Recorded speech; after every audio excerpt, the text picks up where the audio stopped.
Bismillahirrahmanirrahim. Santai di posisi. Apa tuh guys? Ini adalah podcast terbaru yang ada dua hostnya, saya Ucup Kun dan EJ di sini. Yes, EJ di situ, Ucup di sini. Oke guys, ini adalah podcast terkini yang baru muncul dengan dia punya tema santai di Posisi. yes, santai di posisi.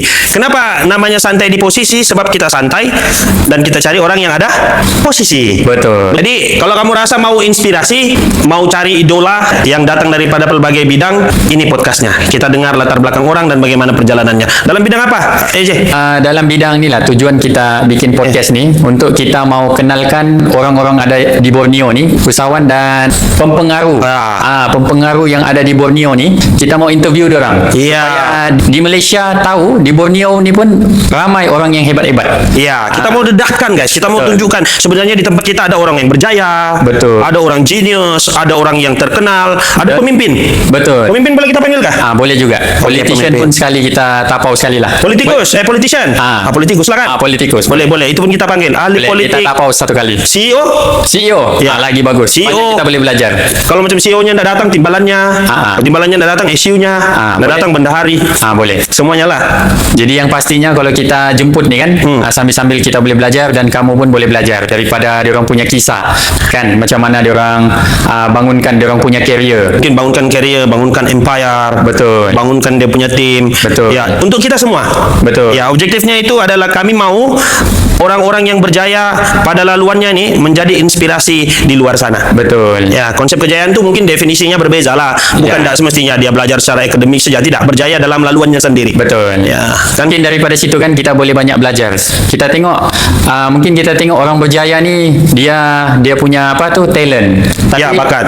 time kita bercerita nanti baru kita nampak hidup dia sama pula macam aku. Ya. Dia pernah susah dan dia pernah jatuh, pernah fail. So daripada situlah kita boleh dapat inspirasi. Ya, mungkin dia pernah ditinggalkan. Betul. Jadi hari ini kita panggil Kita dia. bongkarkan semua. Iya. Dia punya kisah-kisah tuh. Macam contoh lelaki kan kesian, kadang-kadang ada yang dari mula-mula dia tidak bercerita, tiba-tiba di ghosting. Iya, betul. Kan? Kita panggil yang begitulah. Tapi konsepnya santai. Ya, konsepnya santai saja. Tidak ada skrip. Tak ada skrip. Ya, Semuanya ada spontan sih. Ya, Apa di spontan. kepala itulah kita cakap. Ya, kalau kamu macam contoh ada cadangan, kamu bagi tahu nanti di web nih, di dalam siaran nih, di medsos kah, boleh letak komen-komen di bawah lah, mungkin kami boleh tanya. Tapi dia punya pemimpin kita panggil yang kami pilih lah, yang senang diatur, Ya. yang mau berkongsi. Betul. Ya. Tidak kedekut ilmu dan tidak sombong. Ya. Dia mau Berkongsi, share, ya. berkongsi dia punya ilmu dan pengalaman supaya lebih ramai orang Borneo ni bangkit jadi orang-orang yang hebat macam diorang. Ya, supaya kita melahirkan banyak lagi golongan-golongan yang berjaya. Ya. Dari berbagai bidang. Kita mau kasih pecah kita punya mindset orang-orang Borneo ni yang banyak tidak yakin. So kita sama-sama kasih Kita pecahkan tuh kita punya stigma dalam kalangan kita yang mungkin kadang-kadang tidak yakin dengan diri sendiri. Betul. Untuk kita percaya bahwa sebenarnya di dalam kehidupan nih kalau kita usaha mungkin kita berjaya, Ya. bukan kita bertanding, tidak. Ya. Maknanya dalam landasan kita sendiri. Betul. Ya, Sebenarnya kita semua pun kan Ucup Ya. ada kelebihan dan kekurangan masing-masing. Betul. So kita sebenarnya perlu cari di mana kita punya kelebihan. Iya. Macam AJ kan, berapa umur sudah? AJ sekarang perlukah bagi tahu umur? Anda macam saya bilang rahasia. Oh rahasia, saya pun sama. Ya sama, kami rahasia. Kami berjumpa di bisnis lah kan, punya keusahawan, program keusahawanan. Tapi saya masih Gen Z lah. Ucup Gen Z kan? Gen Z kah? Ya, masih Gen Z. Betul lah. Saya milenials. Tua rupanya. Saya atas bukanlah atas Gen Z, tapi nampak macam Gen Z kan? Betul nggak coba? Betul juga lah. Saya jiwa Gen Z. Oh iya kah? Ya, Jiwa. Saya pun sama. Jiwa tapi Gen Z. mungkin kita boleh panggil juga Gen Z yang berjaya. Yes, Ya. boleh. Supaya kita sebenarnya mau panggil memang perlu panggil Gen Z ni supaya kita mau analisis kenapa ada Gen Z sekarang yang berjaya, mentalnya kuat. Kita mau diorang share. Sebab Ya. Gen Z ada Persepsi orang terhadap Gen Z, orang ni macam kurang bersaing, mentalnya cepat koyak Ya. kan. Walaupun sebenarnya tidak begitu. betul. Sebab ada juga golongan Gen Z yang bekerja lebih laju berbanding orang yang lain. So mungkin digitalisasinya lebih bagus. Betul. Ada, kita mau tengok dari sisi positif. Betul. Kalau kita ada yang keluar negatif, mungkin kita boleh tengok yang mana perlu diperbaiki. Betul. Ya, kita belajar kan. Betul. Ya, gitulah. Santai di posisi. Itu salah satu konsepnya, kan? Jadi boleh kita cadangkan dengan dua orang kali di audiens yang di sana. Kalau kamu mendengar, Betul. kan? Mendengar. Betul. Nah, kalau kamu mendengar di sana, mungkin kamu boleh cadangkan siapa yang berjaya mau dipanggil ke sini. Calon kami yang pertama, kami ada beberapa nama, tapi kalau ada cadangan yang lebih baik boleh bagi sini. Iya. Oke. Boleh komen lah, boleh komen siapa. Ya. So mungkin kami boleh pertimbangkan lah kan. Ya. Kan boleh pertimbangkan lah. Memang kita akan jemput satu-satu berapa banyak yang ada di Borneo ni, Sabah dan Sarawak semua kita panggil. Yes. Sebab saya kan dari Sarawak dulu, Ucup. Ya. Lama di Sarawak. Jadi adalah beberapa orang yang kita kenal, founder-founder yang ada di Sarawak ni. Bilang diorang ni apa itu yang apa dia punya umpama tu, tidak famous tapi dia berisi. Apa? Mutiara di lautan. Oh ya kak? Ya, yang orang tidak tengok tapi nilainya berharga. Yes. Silent nano kali ya. Silent killer lah. Ya, silent killer. Jutawan senyap. Kebanyakan kita nampak kan orang yang famous di sosial media ni sebenarnya ramai lagi yang silent killer. Dia berjaya tapi dia tidak pamerkan. So kalau saya lah kan, Cup, saya suka yang orang macam tu lah, tidak terlalu show off lah dia punya. Lagipun kan tujuan kita mau podcast ni, kita salah satu juga inspirasi dan kita belajar juga, dan kita jemput juga orang yang belajar dalam sunnah Nabi. Sebab di situ yang sebenarnya Kejayaan di situ. Yes, Ada kejayaan di situ. ada banyak rahsia di sana yang sekarang ni kita tidak terdedah. Kenapa? Ya. Sunnah Nabi kita ni tiada diajar di sekolah kita. Ya, maksudnya konsep kejayaan yang berasaskan inilah pegangan mengikut sunnah. Yes. Ya, banyak ada pemimpin, ada juga di kepala saya sekarang terlintas. Ada. Cuma tunggu dia datang, saya sudah terlintas orangnya. Kalau kamu bilang sahabat ketandusan orang yang agamanya kuat, oh ya, saya ada terlintas. Ya. Kekurangan intelektual ada banyak. Oh banyak. Ya, Bagus. Usahawan ada juga kan. Segel kita nih, segel kami tidak sama nih. Ada yang bertembung lah. Betul. Kenapa saya mau berpartner kak? Ya, boleh partner dengan Ucup. Sebab Ucup ada dia punya ramai sekelilingnya yang saya tiada connection di situ. Ya. Saya punya connection lebih kepada bisnes, tapi Ucup lebih kepada banyak Hiburan, pendidikan. Betul. So kita collaborate lah. So Ya. itulah juga dalam bisnes sebenarnya. Kalau bagi saya kan, dalam bisnes tak semestinya kita boleh bersendiri. Sebenarnya kita boleh berjemaah, kita boleh kolaborasi. Cuma kita kena tengoklah apa kelebihan dia, apa kekurangan kita. Kita kena cari kekurangan kita tu kelebihan dia. Baru dia boleh jadi. Ya. So macam tu lah. Sama. Betul, setuju. Setuju, eh? Ya, saya setuju dengan yang itu. Mungkin kita mulakan dengan apa lagi tadi ya? Ahli politik, pemimpin, influencer. Dan kita juga topik kita bincangkan juga lah isu-isu semasa kan. Pendapatnya daripada POV dia. Betul. Bagus juga, nanti kita susun yang itu ya guys. Ini baru teaser. Kalau kamu ada cadangan kasih tahu. Sekarang kami ada. Ya. Tolong komen juga apa yang perlu kami bagi feedback lah, apa yang perlu kami perbaiki kami punya podcast ni atau kami punya studio.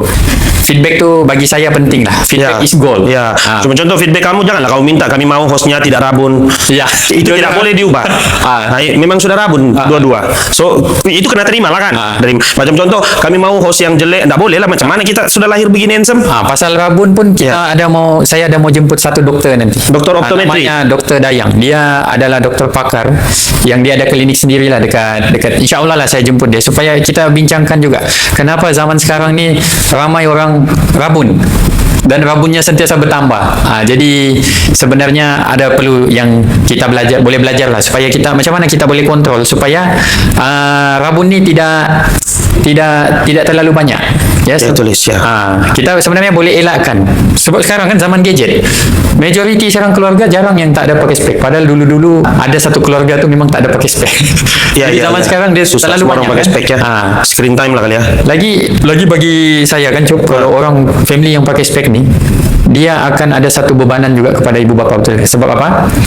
Kalau budak-budak pakai spek macam kita dulu pakai spek, saya tak tahulah, saya dulu awal pakai spek. Time darjah 2 pakai spek sudah tidak silap.